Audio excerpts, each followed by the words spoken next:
Okay, so we have a 15-year-old boy presented with 14 months of history of gynaecomastia, which is tender sometimes. No history of galactorrhea is present.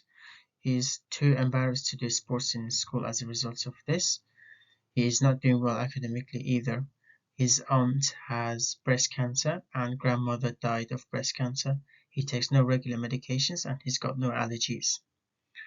On examination, he has symmetrical gynecomastia. His testes are 15 mil and he weighs 78 kilograms, which is between 91st and 98th percentiles. His height is 169 centimeter. Here is the blood test results. So I'll give you 5 seconds to pause the video and come up with your diagnosis.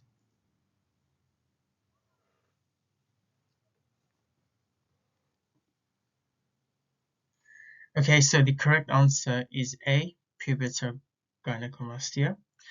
So looking at the blood test result, everything seems to be within normal range. And going through the options, B, Klinefelter syndrome. It can be actually associated with gynecomastia and learning difficulties, which is the case here. We do see that he's got symmetrical gynecomastia and that he's not doing academically well either. But then his testes are of normal size, which is 15 mil in volume. However, in Klinefelter syndrome, we do see that patients have smaller volume of testes, so that is highly unlikely. Breast cancer is exceptionally rare in puberty, and so we can rule that one out as well. For Leydig cell tumor, the absence of a unilaterally enlarged testes and abdominal signs, and the normality of estrogen level make this diagnosis highly unlikely, so we can rule that one out. Fibroadenoma tends to be in the younger women, normally following a traumatic injury to the breast, and breasts tend to be tender all the time. But then we're told that our patient has tenderness, breast tenderness sometimes.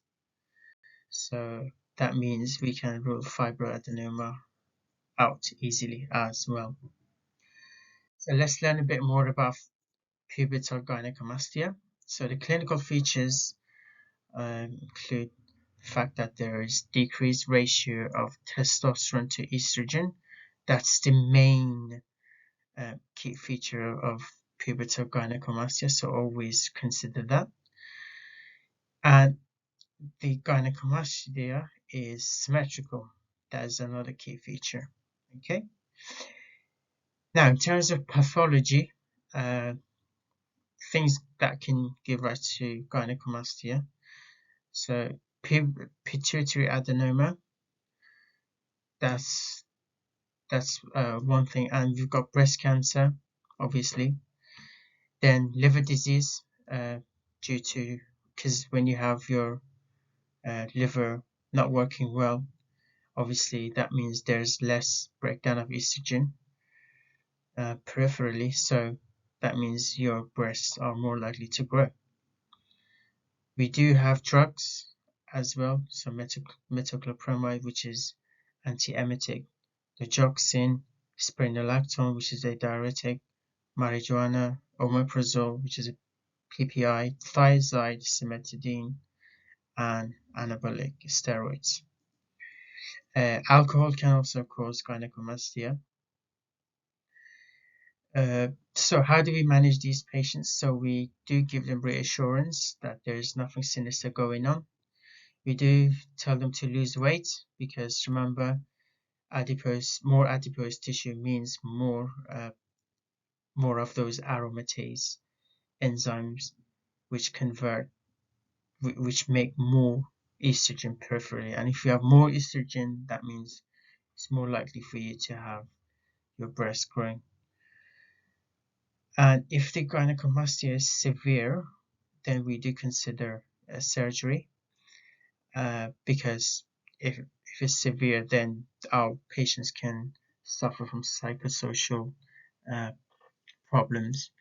In the case of our patient, he did actually uh, he wasn't doing really well academically because he was too embarrassed and he didn't want to do sports in the school, because then again, due to some psychosocial problems that he was suffering from. And plastic surgery is done through mammary reduction, either by liposuction or subareolar incision. Okay, so hope that one was useful.